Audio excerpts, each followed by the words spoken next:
Kalau sejak kecil dibiasakan di atas kesyirikan, maka nanti gedenya ya terus berbuat syirik. Susah untuk meninggalkan itu. Kita kasih solusi. Assalamualaikum warahmatullahi wabarakatuh, Ustaz. Waalaikumsalam warahmatullahi wabarakatuh. Ini kita ketemu banget ya kalau ada Ustadz Abu Ahmad, teman-teman ya. Semoga Allah jaga beliau. Ini cocok banget kita bahas, Ustadz, mengenai gimana cara memilih sekolah sunnah misalnya, sekolah SMP, SMA dan seterusnya. Karena image-nya tuh rata-rata negatif sih ya. Nggak semuanya berpikir seperti ini. Contoh, sekolah sunnah mahal. Sekolah sunnah eksklusif, maunya sama dia doang, dipisah kanan kiri, ekstrim, fanatik. Gabung dong, orang masih SD, SMP, gabung dong. Cowok cewek, masa pakai dipisah? Atau lawannya, Ustadz, sekolah sunnah udah kayak mengedepankan syariat, kumuh, dekil. Betul. Waduh. Itu baru sisi yang terlihat dan nampak fisik. Yang non fisik ada lagi kan, macam-macam kan. Iya, betul. Iya kan, misalnya sekolah yang betul-betul menjalankan sesuai syariat Islam, hati-hati nih, guru-gurunya doyan kawin. Wah. Wah, macam-macam, Ustaz. Nah, ini kita harus kupas nih ya. Kira-kira yang seperti ini gimana nih buat para, apalagi pengusaha-pengusaha. Ini kan yang nonton banyak pengusaha nih, Ustaz. Kasih solusi kan memang basicnya sebetulnya banyak berbicara mengenai bisnis. Lalu sibuk urusan bisnis, wah mungkin dia harus keluar kota dan seterusnya, ketemu klien macam-macam, ya kan. Memang istrinya di rumah sih, tapi kalau mau praktis udah deket-deket aja, yang gampang-gampang aja udah sekolah deh. Itu kelihatannya sekolah, kan nama-nama Islam biasanya sekolah Islam kelihatan ya. Nurul ini, Al Hidayah ini, TK ini. Nah tapi ternyata mungkin apakah ketika dari awal salah masuk, soalnya stigmanya kan baru SD, nggak apa-apa yang umum dulu aja. Akan berdampak ke akhirnya dia nanti, Ustaz. Ketika sudah besar dan seterusnya. Kita mulai saja, Ustaz Abu Ahmad. Barakallahu fiikum, Ustaz. Bismillah, alhamdulillah. Assalatu wassalamu ala Rasulillah wa ala alihi wa ashabihi wa man tabi'ahum bi ihsan ila yaumil qiyamah. Amma ba'd. Sebelum kita bicara tentang memilih sekolah, tentu kita harus memahami visi pendidikan Islam itu apa. Oke. Jadi pendidikan itu adalah satu upaya, proses mengembangkan seluruh sisi kehidupan manusia untuk menuju kesempurnaan, mendapatkan kebahagiaan dunia akhirat dengan ajaran Islam. Maka tujuan manusia diciptakan oleh Allah adalah untuk beribadah. Betul. Maka visi pendidikan itu ke sana. Bagaimana kita membentuk, mengembangkan anak supaya menjadi hamba Allah. Supaya mereka menjadi orang yang betul-betul beribadah hanya kepada Allah Subhanahu wa ta'ala. Maka pendidikan arahnya ke situ, Bang Dery. Demikian juga ketika kita memilih sekolah. Harus ke situ. Karena sekolah ini sebetulnya adalah pihak yang membantu orang tua dalam menjalankan tanggung jawab pendidikan terhadap anak-anaknya. Maka orang tua harus memilih sekolah yang bisa mewujudkan cita-cita memiliki anak yang soleh, yang beribadah hanya kepada Allah Ta'ala. Itu arahnya ke situ dulu. Dan nanti memang ketika di dalam memilih sekolah, seperti di pertemuan yang sebelumnya kita sampaikan, semua itu kembali kepada orang tua, Bang Dery. Mindset orang tua itu apa? Dari situ dia akan mendidik anaknya. Kalau mindset orang tuanya adalah tadi agamis, maka tentu dia akan pilihkan sekolah untuk anaknya, sekolah-sekolah yang fokus mengutamakan pelajaran agama. Masya Allah, barakallahu fiikum, Ustaz. Tapi kalau memang misalnya niatnya pengen sekolahin untuk ke agama, terus tadi Anda dengar juga mengenai biar bisa sukses, apa yang anak kita suka, profesinya dan seterusnya. Artinya kan kalau masuk ke sekolah agama, image-nya pasti ntar kalau sekolah tinggi-tinggi ujung-ujungnya jadi merbot. Enggak. Jadi kan ustadz. Nah itu pemikirannya seperti itu takutnya. Jadi gini, tadi sudah sampaikan bahwa pendidikan itu adalah apa? Untuk mencapai kebahagiaan dunia akhirat. Iya. Jadi kita tidak seperti orang sekuler yang hanya mementingkan dunia saja. Iya. Kita juga tidak seperti orang sufi yang hanya mikir akhirat saja. Tapi ini coba kita seimbangkan. Ya. Maka salah satu dari prinsip pendidikan Islam adalah keseimbangan. Ya. Wabtaghi fima atakallah min daril akhirah wala tansa nasibaka minad dunya. Cari apa yang Allah sediakan untukmu dari negeri akhirat. Tapi jangan kamu lupakan duniamu. Karena kita ini masih hidup di dunia. Kita butuh makan, butuh minum, butuh yang lainnya. Ya. Maka pendidikan tidak hanya fokus ke situ. Tetapi nanti ada. Islam mengajarkan life skill. Oke. Gitu. Kalau kita lihat para sahabat radhiyallahu ta'ala anhum, mereka secara agama itu sama. Ya. Akidahnya sama, ibadahnya bagus, semuanya akhlaknya baik. Tetapi dalam profesinya ada yang jadi pedagang, ada yang jadi ulama, ada yang jadi karyawan dan yang macam-macam. Ya. Artinya pendidikan ini apa? Dasarnya harus sama. Terutama dalam perkara apa? Keagamaan tadi. Jadi anak harus memiliki akidah, ibadah, akhlak yang benar dan baik. Ya. Adapun setelah itu silahkan. Pengembangan potensi, life skill sesuaikan dengan masing-masing. Ya, jadi misalnya setelah misalnya agamanya bagus, akidahnya oke, ibadahnya bagus, akhlaknya bagus, silakan. Oh ternyata potensi anak ini ke bisnis, silakan ambil sekolah jurusan bisnis. Kalau anak ini potensinya di IT, cari lembaga pendidikan IT yang bagus. Ini yang dikatakan oleh Syekh Shalih Fauzan nantinya adalah apa? Ulama plus. Jadi dia ahli agama, dia juga punya misalnya keahlian di bidang kedokteran. Dia punya keahlian di bidang arsitek misalnya. Tapi agamanya bagus.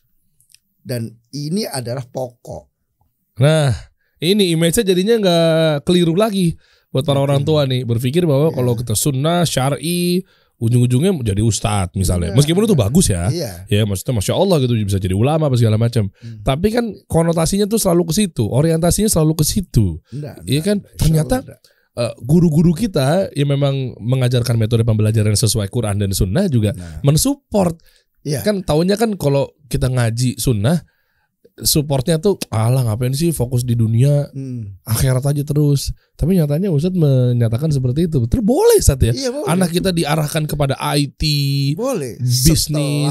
Setelah dasar-dasar agamanya dapat. Nah ini poinnya. Seperti itu. Iya. Jadi setelah misalnya apa? Akidahnya benar, ibadahnya udah oke, akhlaknya bagus, silakan. Mau kemana?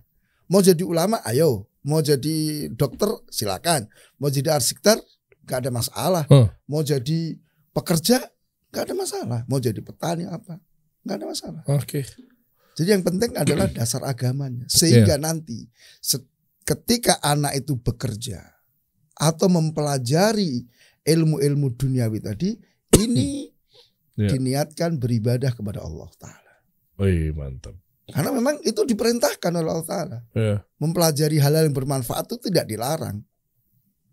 Seperti itu. Nah ini kadang betul terjebak oleh mindset bahwa kalau kita itu belajar ya agama-agama aja, gak usah yang lain. Padahal tidak juga. Kita misalnya mohon maaf, kita butuh kan dokter yang ngerti agama. Iya kan?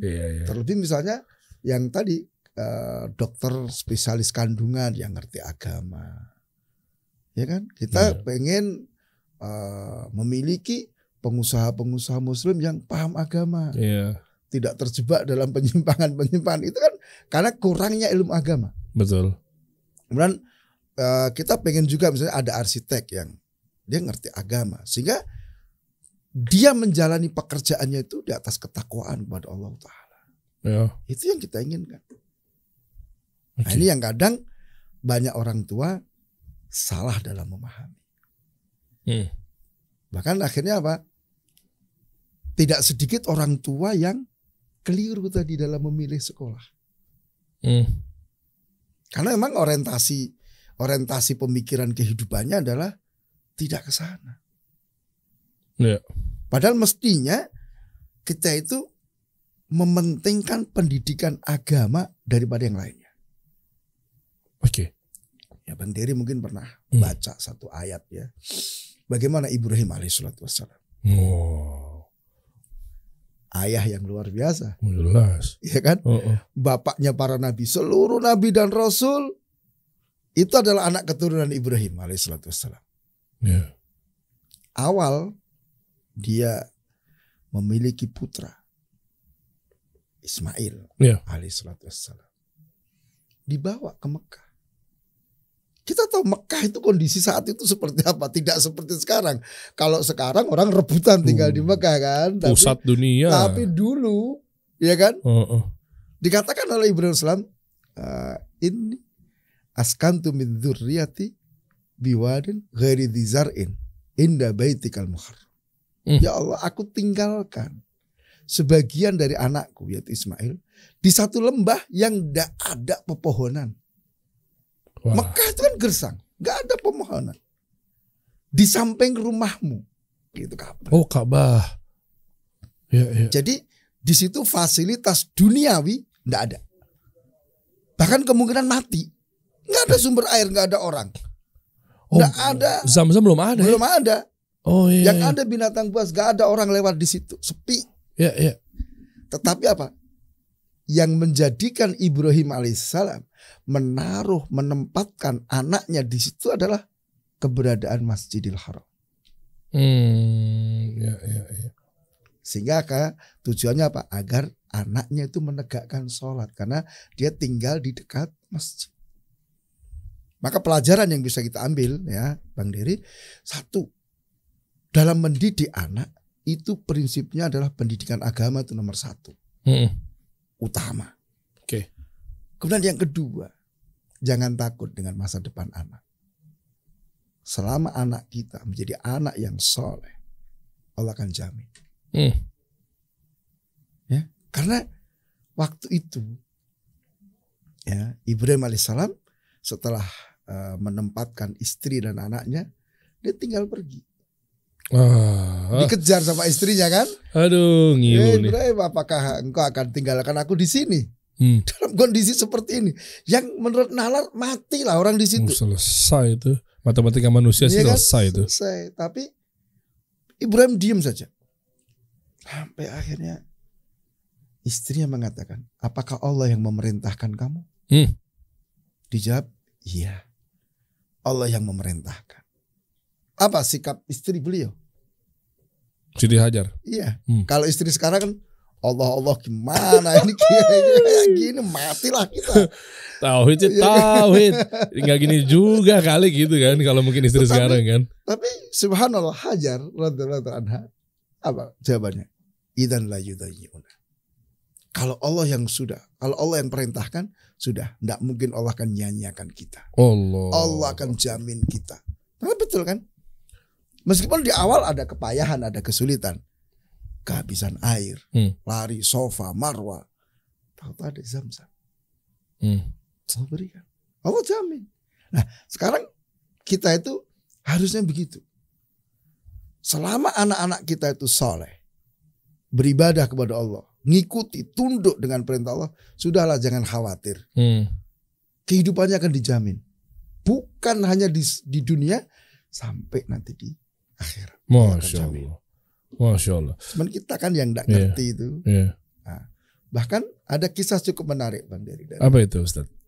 Khalifah Harun ar-Rasyid. Ya rahimahullah. Beliau waktu itu mau meninggal dunia. Kumpulkan semua anak istrinya. Anaknya masih kecil-kecil. Dia panggil bendahara negara. Tolong catat. Kalau aku sudah meninggal, semua fasilitas negara dicabut dari keluargaku. Ya istrinya teriak-teriak, lah ini gimana anakmu gimana masih kecil-kecil. Apa katanya? Kalau anak-anakku itu soleh, Allah akan menjamin kehidupannya. Tetapi Kalau nggak dicabut, kemudian anakku ini nggak soleh, aku tidak mau memberi modal untuk kejahatan anak-anakku. Maka ayah bunda dalam memilih sekolah, poinnya adalah apa? Agama dulu. Agama dulu. Meskipun fasilitas agak-agak kurang. Kondisi sekolahan itu kan ya tidak mungkin seperti zaman Ismail alaihissalam kan, tetap ada kehidupan. Nah, maka dalam memilih itu pilih yang sekolah yang memang mengedepankan pemahaman agama yang benar. Masya Allah. Harus begitu. Barakallahu fikum Ustaz. Nah, namun kalau ada yang berpikir seperti ini gimana Ustaz? Memang kita mengedepankan agama di sekolah gitu kan. Udah semuanya nanti Allah yang jamin. Ketika ketemu kata-kata seperti ini, ada aja muncul stigma, sebentar, jangan-jangan ntar tawakalnya salah nih. Kan gitu kan, nitipin aja, tenang aja udah. Ya kan? Udah pokoknya ntar Allah yang jamin. Udah fokus aja dulu agama, ntar masa depannya begini-begini. Nah, di sini kan ada sebagian kelompok mungkin ya firqah tertentu lah yang berpikir bahwa gaya-gayanya seperti itu. Sehingga itu cenderung kepada ya mungkin kemaksiatan. Contoh, udah pokoknya kita keluar aja dulu. Anak istri urusan udah tinggalin aja. Ya kan? Kita mungkin 40 hari, 4 bulan dan seterusnya ya kan. Biarin aja udah ntar ada tetangga, ada Allah kok dijamin. Artinya ini kan apakah nyambung ketawakalan ini terhadap kayak model kayak tadi Ustadz. Contoh misalnya udah pokoknya gimana pun nantinya ketika anak kita berjalan sesuai agamanya benar, Allah akan jamin, udah tenang aja. Masukin aja dulu ke sekolah daripada umum maksudnya Ustadz. Nah ini harus dibenahin pemikirannya. Jadi tawakal itu kan bersandar diri kepada Allah. Karena yakin Allah yang akan mengurus, Allah Maha Mampu. Tetapi tawakal harus diikuti dengan usaha. Menjalani sebab. Maka kalau kita lihat kisah Ibrahim alaihissalam dengan istri dan anaknya tadi. Beliau ketika meninggalkan istri dan anaknya di Mekah waktu itu tidak kemudian kosongan. Ya udahlah nanti kamu pasti hidup Allah yang ngutur. Nah, ini poinnya. Tetapi oleh Ibrahim alaihissalam mereka dibekali, ditinggali 1 kantong air, 1 kantong kurma. Ini untuk bertahan hidup. Jadi tidak kemudian polos, udahlah terserahlah. Tawakal Allah, bukan seperti itu. Maka nanti ketika misalnya pendidikan ya, kita memang fokusnya di awalnya di pendidikan agama. Tapi bukan berarti tidak diajari life skill. Tidak diajari keterampilan hidup, tidak. Nanti ada waktunya. Cuman kita ingin meluruskan kesalahpahaman sebagian orang di mana mereka itu lebih mengutamakan agama. Bukan mengutamakan ilmu-ilmu duniawi. Mungkin melupakan ini. Yang jadi masalah itu ya. Melupakan agama. Sekali berapa banyak orang tuh bangga anaknya S1, S2, S3 tapi tidak bisa sholat. Ya kan? Nggak ngerti tauhid. Nggak paham syirik. S3 kemarin ada juga sih yang di Solo itu ada waktu pencalonan rektor gitu masih melakukan ritual supaya terpilih. Padahal S3 profesor. Ya Allah. Ini kan menyedihkan.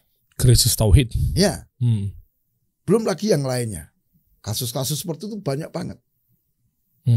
Ya maka ini pentingnya kita untuk menanamkan agama, khususnya akidah sejak dini. Jadi tidak boleh masih kecil aja kok. Itu. Nanti. Biar bebas, kasihan masih kecil udah pesantren gitu kan. Karena apa? Anak itu akan tumbuh di atas kebiasaannya. Kalau sejak kecil dibiasakan di atas kesyirikan, maka nanti gedenya ya terus berbuat syirik, susah untuk meninggalkan itu. Coba kita lihat di kondisi masyarakat kita. Kenapa dakwah tauhid itu mungkin menghadapi tantangan? Jelas. Karena masyarakatnya sejak kecil memang hidup di atas tradisi kesyirikan. Sehingga ketika diajak tauhid, wah ini agama baru. Waduh. Maka saya ingatkan juga ke teman-teman pendidik ya kita butuh sabar, butuh proses. Ya mereka itu sudah sekian tahun hidup di atas kesyirikan, di atas penyimpangan, di atas kebodohan. Nah, sedangkan kita dakwah baru berapa tahun. Itu. Sedangkan ya pada umumnya orang itu tergantung siapa yang lebih dulu masuk. Oh, itu poinnya. Mana ketika Syekh Muhammad bin Abdul Wahab rahimahullah, ya kan, ketika di kerajaan Saudi itu kan ngeberantas kesyirikan apa segala macamnya, waduh, musuhnya banyak banget ya Ustaz. Iya, betul. Parah. Ya, jangankan Syekh Muhammad, Rasulullah. Wah, iya. Rasulullah musuhnya banyak juga. Karena memang mereka sejak lama hidup di atas kesyirikan. Ya. Maka pendidikan itu ke situ. Ini harus dimulai dari awal. Pemahaman agama. Ya. Bahkan sebagian orang yang menganggap riwayatnya Hasan. Rasul SAW ketika cucunya lahir Al Hasan dan Al Husain, yang pertama kali dilakukan adalah mengadzani, mengumandangkan adzan di telinganya, supaya apa? Awal yang masuk itu adalah apa? Kalimat Allah. Pemberian nama. Nama yang paling baik Abdullah, hamba Allah. Abdurrahman, hambanya Ar-Rahman. Itu semua adalah bentuk-bentuk pendidikan. Ya, Ummu Sulaim radhiyallahu ta'ala anha, ya, sambil bermain, anak laki-lakinya itu diminta apa? Ya baniya, kul asyhadu an la ilaha illallah wa kul asyhadu anna Muhammad Rasulullah. Sambil main, masih 2 tahun, baru bisa ngomong. Wahai anakku, ucapkan asyhadu an la ilaha illallah. Ucapkan asyhadu anna Muhammad Rasulullah. Meskipun dia belum mengerti ya Ustaz ya? Belum paham. Tapi yang memang pendidikan kan bertahap, proses. Nah sekarang ini kan kita usia 2 tahun udah joget-joget. Waduh. Iya kan? Sudah bisa dibanding-banding ke. Bangga lagi orang tuanya. Gitu. Ya kan? Banding-banding ke. Anda baru nggak lagi. Kan udah hafal mereka lagu nyanyian. Sedangkan mereka enggak ini. So orang tuanya bangga lagi Ustaz ya? Bangga. Seneng. Ini kalau dibiarkan kan nanti tumbuh di atas kebiasaan itu. Ya kan? Maka pendidikan itu dari dasar, dari awal. Oke. Nah, sekarang pertanyaannya, dasar-dasar apa yang harus dibutuhkan ke anak-anak? Nah, itu apakah memang harus betul-betul kenceng langsung? Oke, nak, sini nak. Langsung digas, akidah, tauhid dan seterusnya.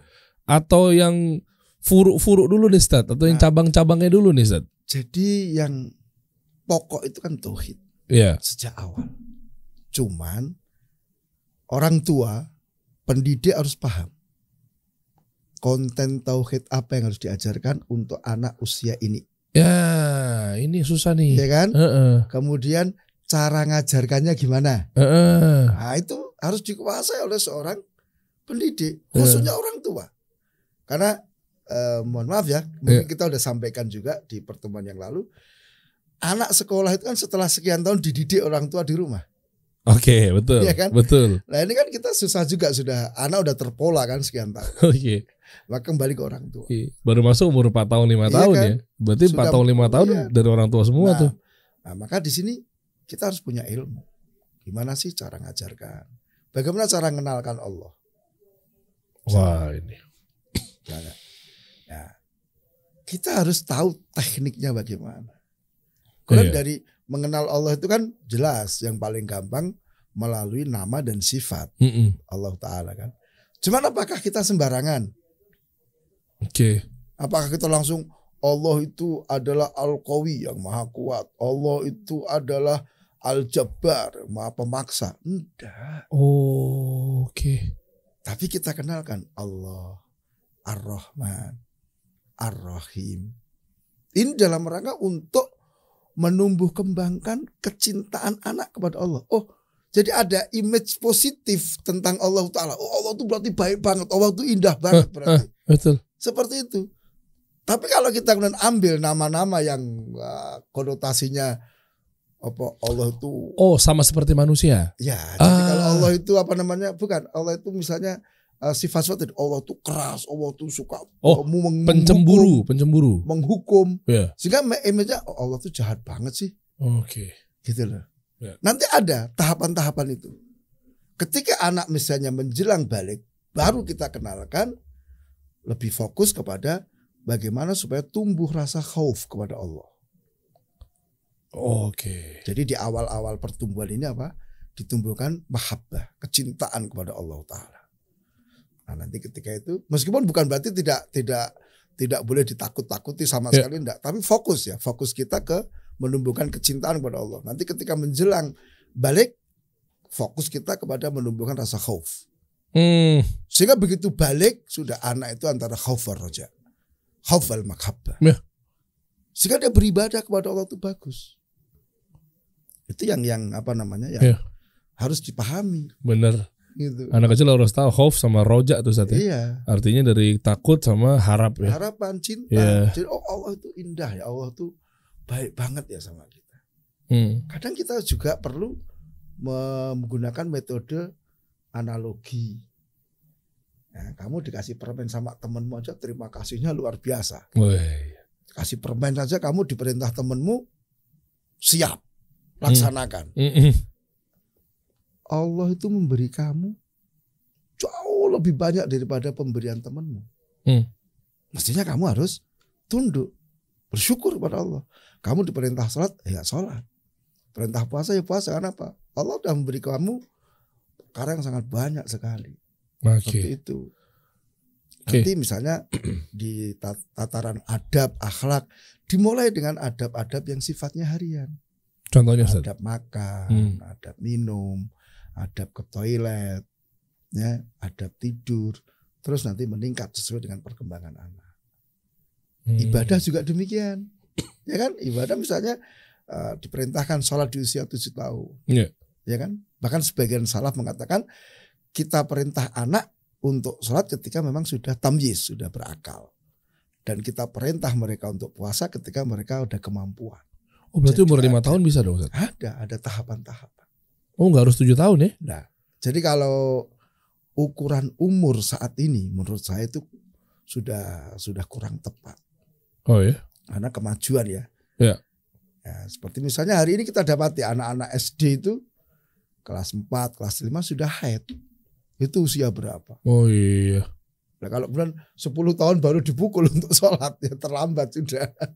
Oh iya sekarang haid tuh anak-anak kecil. Ada sebagian yang sudah umur 10 tahun, 11 tahun sudah haid.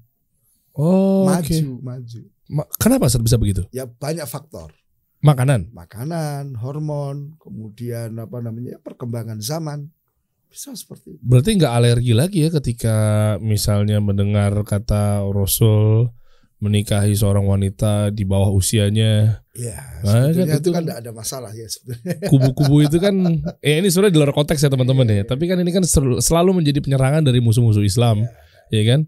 Padahal kalau ditarik, kalau misalkan dibilang umur segitu misalnya pedofil misalnya, ini kan cocok nih saat nih buat anak-anak juga, buat keluarga dan seterusnya. Meskipun ini keluar konteks sebentar ya teman-teman, jadi keinget aja sih, ya kan? Oh pedofil dikit-dikit, Islam itu pedofil, lihat aja tuh nabinya, naudzubillah gitu kan. Tapi ternyata keukurnya kalau dipikir-pikir, orang yang dari negara ini bilang bahwa yang paling wajar umur 21 tahun menikah, berarti di umur 17 tahun di negara yang lainnya bilangnya pedofil juga dong. Iya. Nah padahal itu kan bagian-bagian negara-negara tertentu tergantung dari mungkin urfnya, budayanya, kulturnya. Betul. Jadi masuk kesiapan juga. Jadi kalau misalnya di dunia pendidikan ya, pemerintah menetapkan masuk SD itu 7 tahun. Baru boleh masuk SD. Sekarang udah berubah 6 tahun. Iya betul. 6 tahun.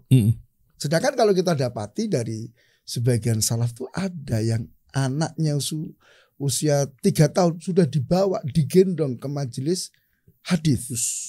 3 tahun. Dia kalau lapar masih nangis-nangis. Udah sama bawanya udah dibawa mencari ilmu. Maka dari sini bahwa umur itu tidak menjadi patokan secara mutlak. Ya, tapi yang kita lihat adalah apa? Kesiapan anak. Kesiapan anak untuk belajar dan seterusnya. Ya meskipun secara keumuman memang anak itu usia sekian sudah siap untuk belajar kan begitu. Tapi itu tidak mutlak sekali lagi. Gitu. Oke, Masya Allah. Kalau untuk kiat-kiat cara memilih sekolahnya, Ustaz? Jadi untuk memilih sekolah, satu kita harus ngelihat siapa ownernya ini siapa. Owner pemilik sekolah. Karena biasanya owner yang menentukan arah kebijakan sekolah. Ini sekolah mau dikelola dengan model apa? Ini sekolah mau mengajarkan apa? Itu owner. Maka lihat ownernya siapa. Oke. Yang kedua, lihat siapa pengelolanya. Kadang ownernya bagus, Tapi pengelolanya kurang bagus. Tidak punya kompetensi misalnya. Ya, apalagi mohon maaf, banyak sekali sebagian sekolah itu kekurangan SDM. Sehingga untuk ya sekolah udah jalan nih, SDM-nya kurang ya, akhirnya nyari seadanya, tidak standar. Maka lihat siapa yang ngelola. Ketiga, kurikulum. Yang mau diajarkan di situ apa? Oke. Ya. Kemudian yang keempat, lihat praktek pembelajarannya. Jangan jadi korban brosur. Ya kan? Brosur itu meskipun gedungnya jelek ya, itu dengan permainan aplikasi jadi kelihatan bagus. Dan tidak ada brosur itu yang mengatakan sekolah kami bukan yang terbaik. Semuanya dibagusin ya. Maka lihat langsung. Lihat langsung. Nah, ini ada kisah menarik ya dari teman-teman Indonesia Timur. Ya, waktu itu dapat kiriman brosur dari kampus di Jogja. Anda diterima sebagai mahasiswa. Brosurnya bagus, dia tertarik langsung datang untuk daftar ulang. Sampai di situ kaget, loh kok kayak gini kampusnya. Hancur banget. Iya, artinya kan tidak sesuai yang ada di brosur. Oh, dipercantik iya, di aplikasi. Di aplikasi itu. Maka datangi, lihat langsung. Bahkan kalau misalnya kita mau menyekolahkan anak di satu pondok, tidurlah di pondok itu 2 malam lah. Untuk apa, Ustaz? Untuk ngelihat kenyataan yang terjadi. Soalnya di pondok itu apa? Pembelajarannya seperti apa? Kegiatan malamnya bagaimana? Ya. Kita bisa tahu persis. Kita nggak cukup hanya ngelihat siang datang, oh ya ini di masing-masing ruang kelas ada proyektornya. Pertanyaannya kepake nggak proyektor? Oh ini ada lapangan, dipakai enggak? Ya. Nah, itu kita harus lihat betul. Ya. Oke. Kemudian lihat juga misalnya ini sudah furuknya adalah lihat sekolah itu mengadakan pelatihan untuk SDM-nya berapa kali.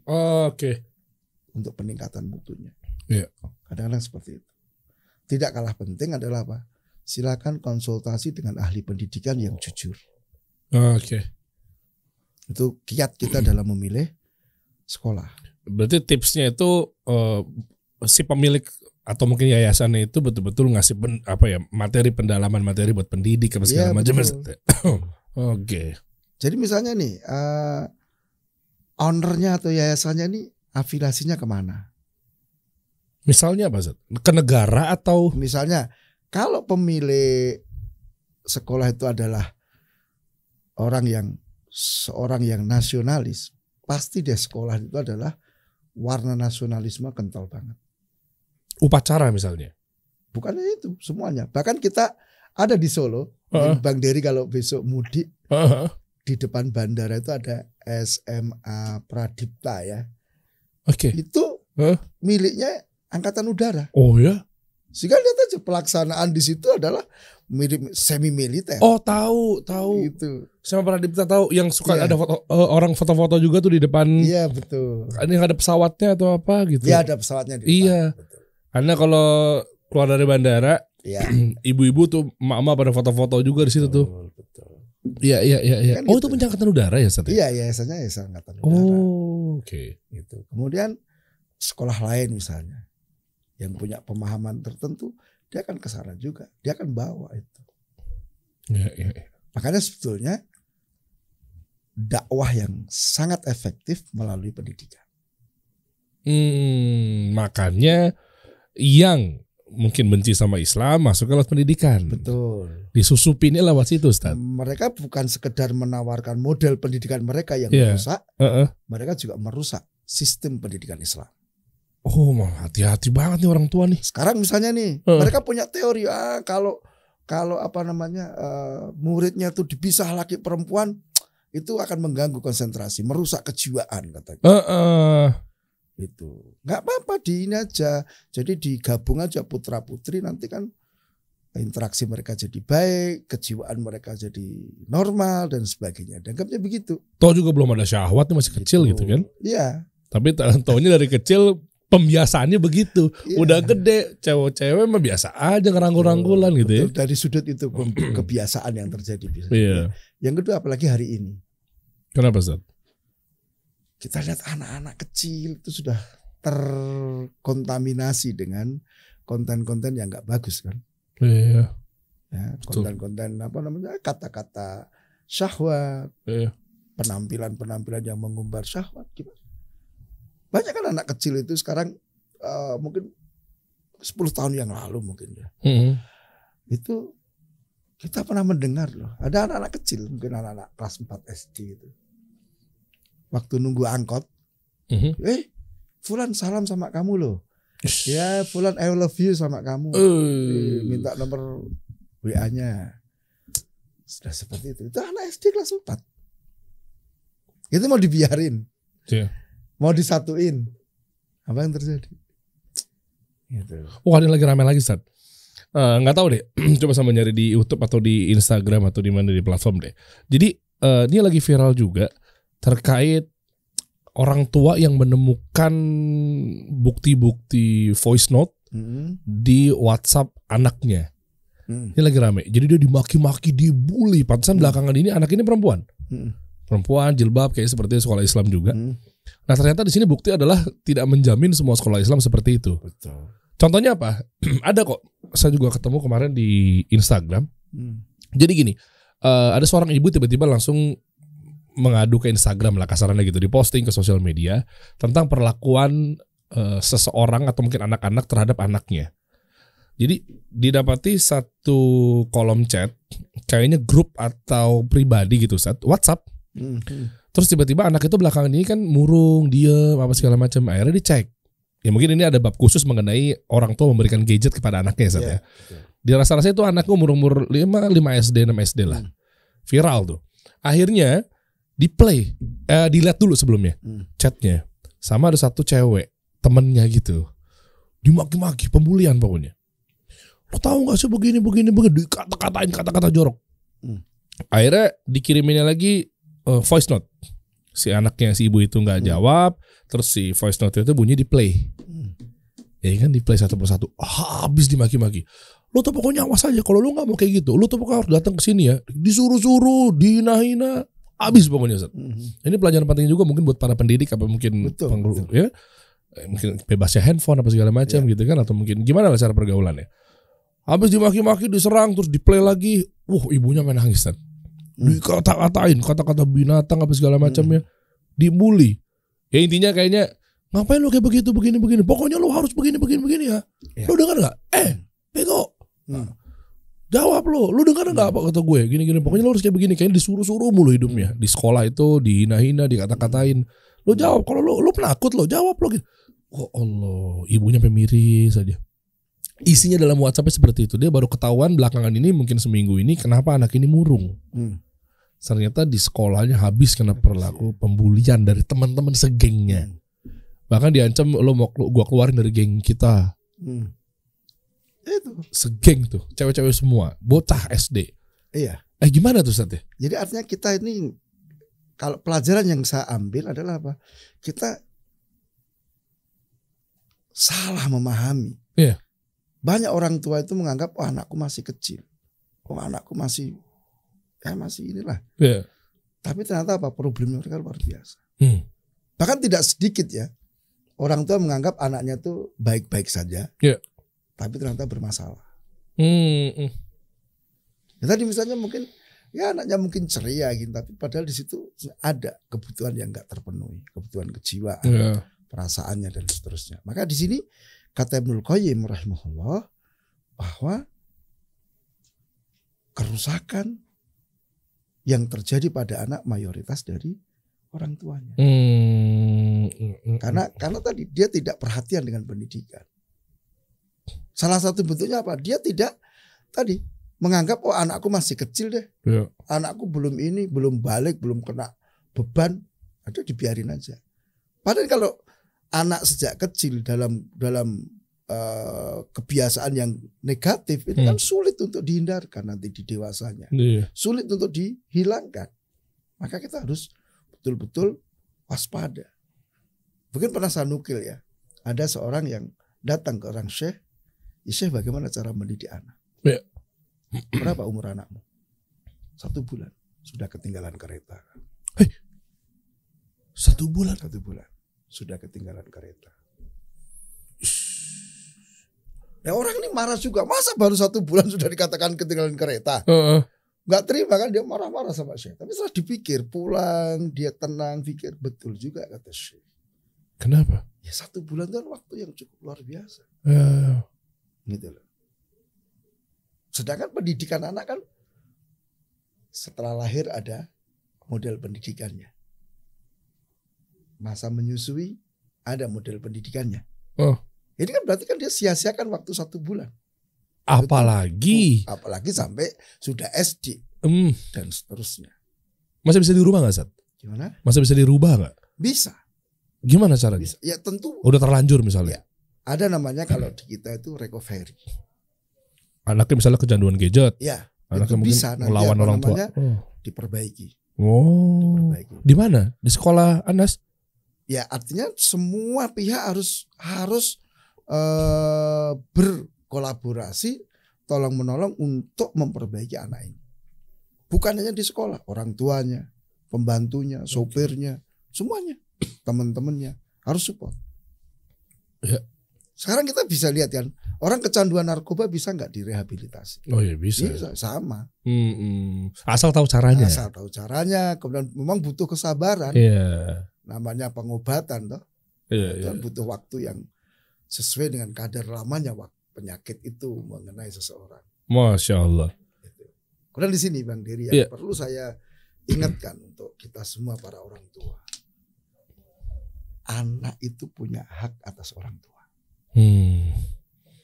Apa salah satu haknya adalah orang tua itu menuntut ilmu. Jadi orang tua itu harus belajar. Itu hak anak atas orang tua. Oke. Kalau orang tuanya itu jahil, nggak punya ilmu, anak yang jadi korban. Satu hari Malik bin Dinar rahimahullah waktu sedang duduk-duduk dengan muridnya di masjid, datang seorang laki-laki. Dia sholat. Sholatnya jelek. Laki-laki ini sholatnya jelek. Apa kata Malik bin Dinar? Saya kasihan kepada anak-anaknya.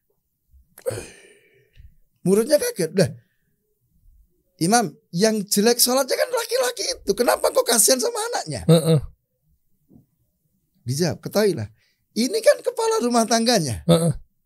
Ini pimpinannya. Kalau pimpinannya aja seperti ini, gimana yang dipimpin?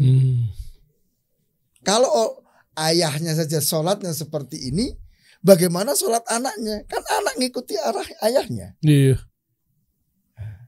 Apa yang ditanam ya? Iya. Jadi apa yang dilihat, apa yang didengar dari orang tua kan? Nah kalau orang tuanya jahil, otomatis anaknya terkena dampak. Maka hak anak, salah satu hak anak atas orang tua adalah apa? Orang tuanya harus belajar. Orang tuanya harus menuntut ilmu. Dan ada hubungannya nggak ketika di akhirat anak itu nuntut? Ya ada. Ya. Ada suatu hari Umar bin Khattab didatangi oleh seorang laki-laki. Dia keluhkan, anakku durhaka, anakku begini. Tolong Amirul Mukminin nasihati anakku. Umar mengatakan, bawa kesini deh, bawa kesini. Bawa kan, dinasihati. Wow, panjang gitu. Selesai, anak itu tanya, wahai Amirul Mukminin, apakah anak punya hak atas orang tuanya? Ada. Apa? Satu, dipilihkan calon ibu yang baik.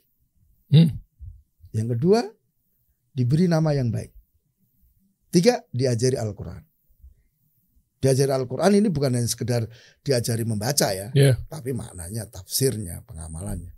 Maka anak itu mengatakan, lah ini bapakku sama sekali nggak memberi saya satu pun dari 3 hak itu ya Amirul Mukminin. Oh Allah. Ibuku ini seorang majusi ya.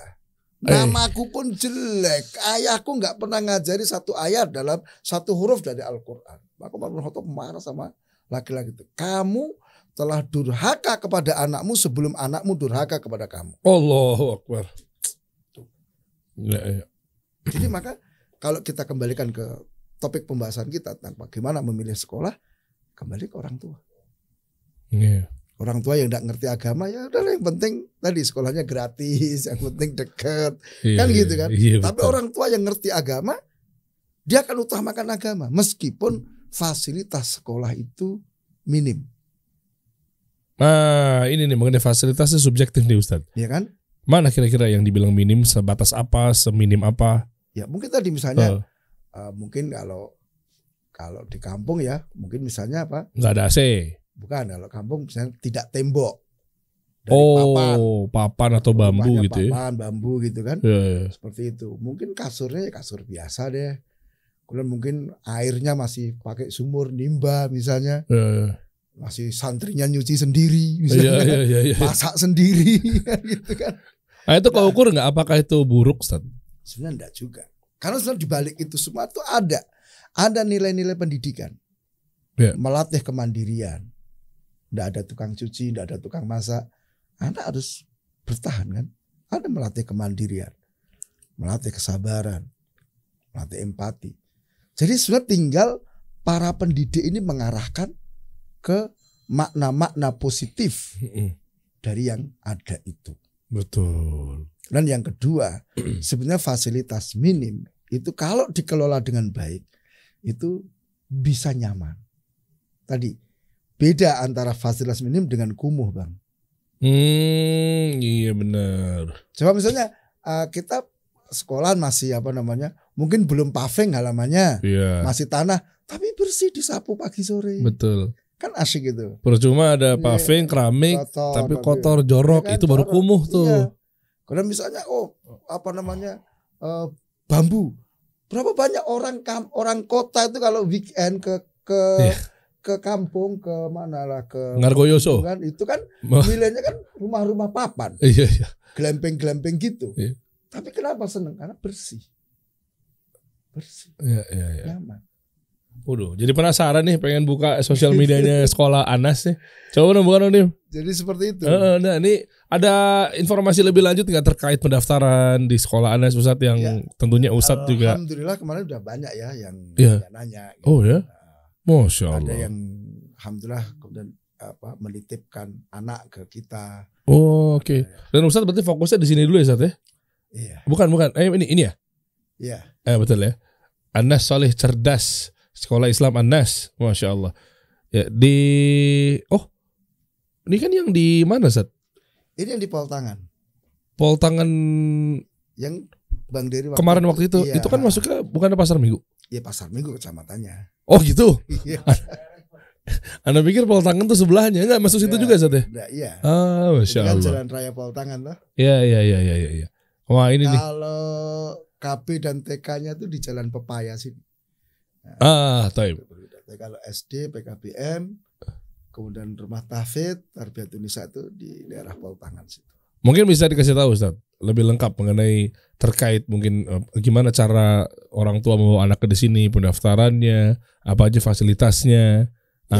Jadi bagi ayah bunda yang ingin mendaftar ya silahkan, ada aplikasi kita ya, namanya Simaksi.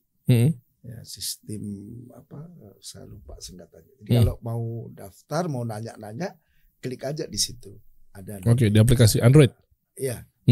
Kemudian kalau mau datang langsung silakan aja datang. Nanti ditemui, minta ketemu kepala sekolah atau panitia, nanti kan dijelaskan. Bahkan silakan mau keliling-keliling, mau lihat dia. Wah keren. Kita ada juga namanya tryout juga ya, artinya silakan trial dulu, mau ikut pembelajaran dulu silakan. Kita adakan kok beberapa kali itu trial gitu, siapa yang mau masuk SD misalnya ikut, kita adakan belajar dulu situ, percobaan. Ya kemarin itu Ustadz, jadi Anda waktu itu sama Ustadz Abu Ahmad dan juga Ustadz Zulkarnain Sunusi itu di atas yang Anda host kajian. Itu kan di masjid. Iya itu nyaman loh. Iya sekolahnya belakangnya lagi Ustadz ya. Ya, keren. Yang kita makan habis acara kita makan kan. Itu salah satu ruang kelas ya. Oh ya, yang di belakang kita makan prasmanan tuh. Keren. Setiap ruang kelasnya kita ber-AC. Iya. Ada masjid, ada lapangan olahraga meskipun kecil ya. Iya, iya. Tapi nyaman beneran. Sekolah Anas, teman-teman mampir di sana deh. Kemudian kita antara laki dan perempuan kita pisahkan, baik siswa ataupun pengelolanya. Nah, jadi saya nggak bisa ketemu dengan guru-guru putri dan apa enggak. Cuman kita misalnya kalau koordinasi ya di balik hijab atau kita pakai aplikasi Zoom.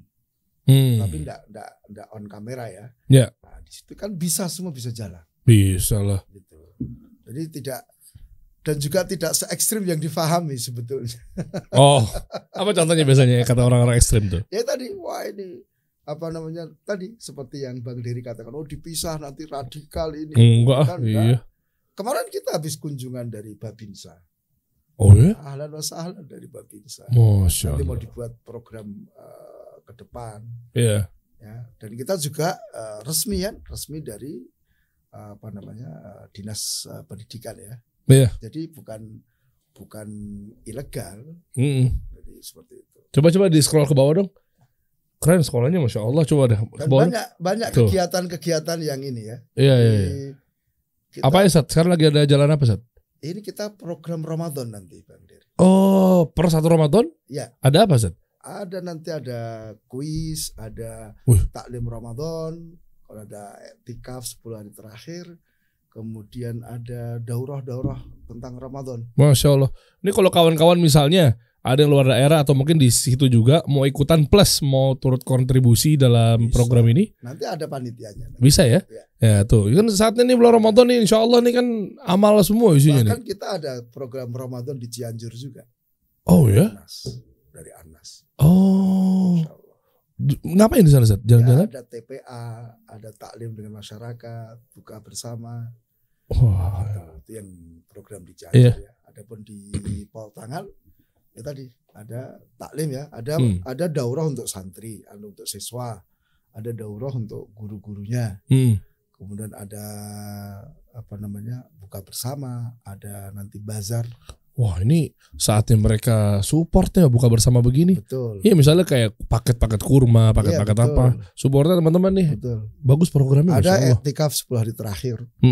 Jadi kita ini memberi kesempatan ya kepada teman-teman Sivitas Anas itu untuk libur 10 hari terakhir. Fokus untuk ibadah. Untuk ibadah. Itu sejak awal. Jadi tidak menghalangi ya. Bahkan mungkin lebih ya, sebelum 10 hari terakhir sudah libur kita. Supaya mereka mungkin ada yang mau i'tikaf di kampung halamannya, ada kesempatan untuk pulang kampung dulu. Mantap. Seperti itu. Ini kayak begini-begini nih orang tua tuh harus nitipin anaknya di sini, insya Allah. Dan kita tidak hanya pembelajaran teori.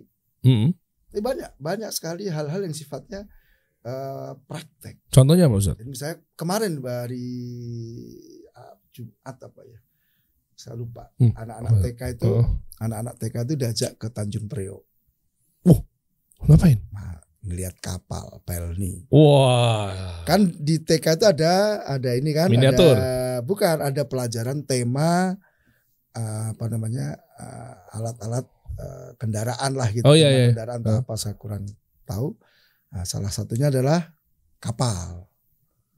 Jadi tidak hanya digambar kapal, video kapal, yuk datang ke Tanjung Priok ngelihat kapal. Ini loh bentuknya tuh kayak gini kenyataannya kan anak-anak kan nggak tahu ya. Taunya gambar, ini pesawat, ini kapal, kereta, bis. Taunya bentuk nyatanya kalau bis oke lah. Misalnya kita penanaman nilai-nilai sosial, supaya kita berempati.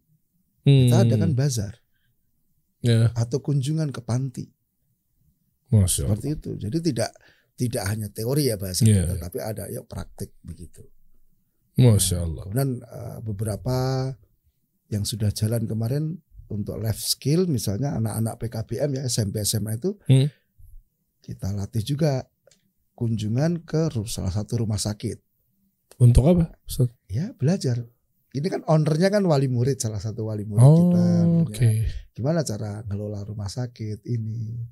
Dan kunjungan ke pengolahan limbah kayu. Jadi kita coba untuk dekatkan mereka dengan dunia nyata, tidak hanya teori. Nggak banyak bisa ngelakuin seperti ini nih. Iya.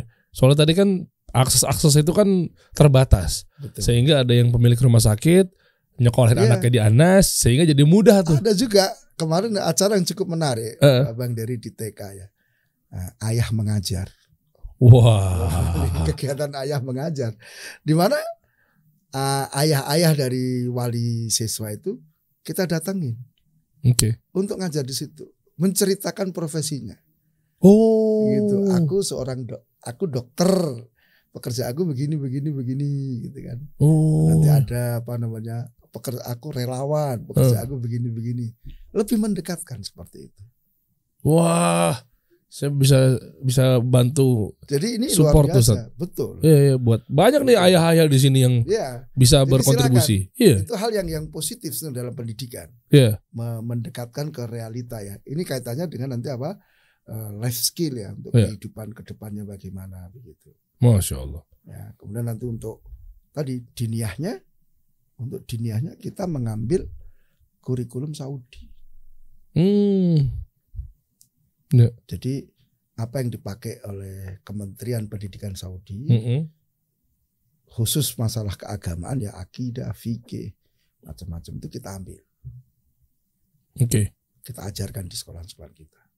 Wah. Dari SD sampai SMA. Langsung dari sumbernya itu ya. Iya. Cuman kita alih bahasakan jangan sampai. Jadi karena mungkin ada keterbatasan kemampuan bahasa Arabnya kan. Yang ini bukan Ustaz? Bukan buku ini. Oh, oke. Ada buku tersendiri nanti. Oke.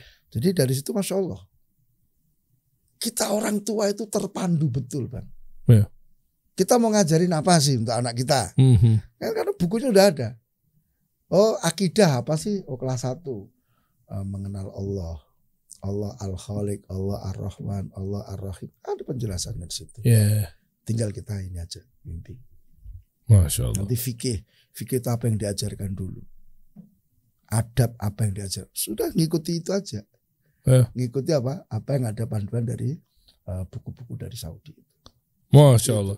Anas nih solusinya nih. Begitu. Buat teman-teman nih. Insya Allah ada yang mau tambahin Ustaz terkait dari sekolah Anas atau mungkin cara memilih sekolah itu yang baik dan benar buat para orang tua. Ya, jadi ayah bunda yang saya muliakan ya. Jadi kita memilih sekolah tidak harus tidak boleh sembarangan. Iya. Karena tanggung jawab.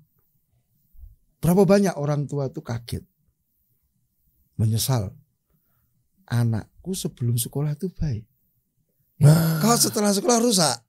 Ya. Ini kenapa? Ya itu jangan salahkan siapa-siapa, salahkan kita orang tua dong. Iya. Yang milihkan sekolah siapa? Kan anaknya nggak mungkin daftar sendiri naik Gojek. Kan? Iya. Gitu. Iya. Jadi jangan sampai nanti sekolah cuma bisa nyanyi-nyanyi aja, tepuk-tepuk tangan misalnya. Iya. Padahal kita mendapati satu penelitian dari ahli-ahli pendidikan bahwa anak itu usia emasnya adalah 8 tahun pertama. Oh, oke. Itu. Apa yang didapatkan di 8 tahun pertama ini seperti mengukir di atas batu. Memang sulit.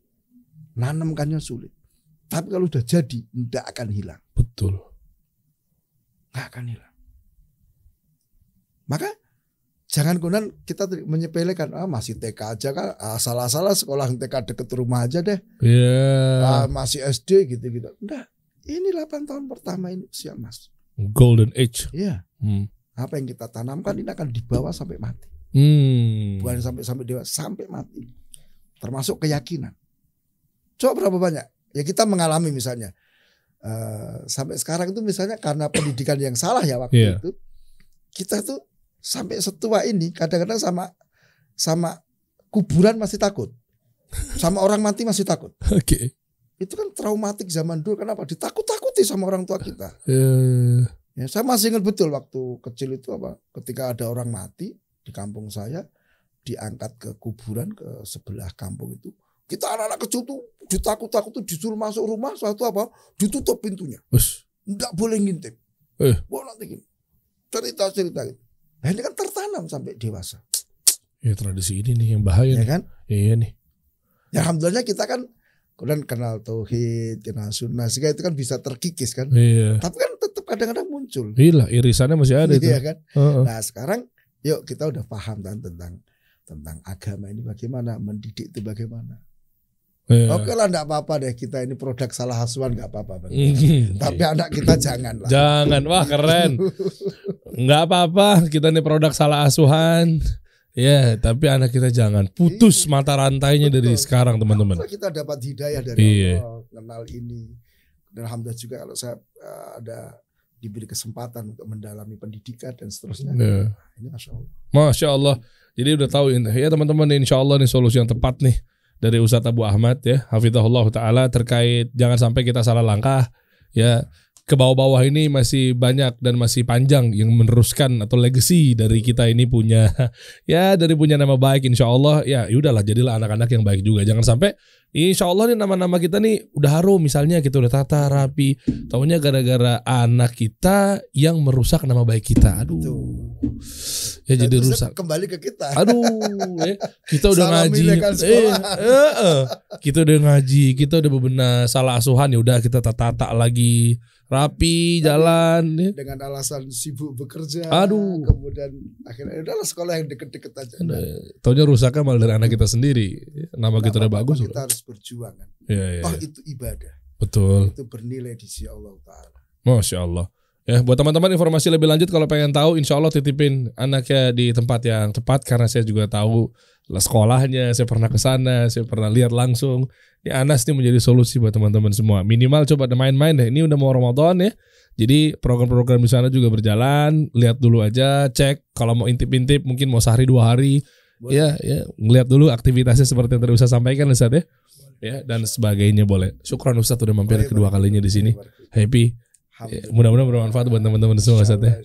Syukran, jazakallah khair Ustaz. Kita kasih solusi.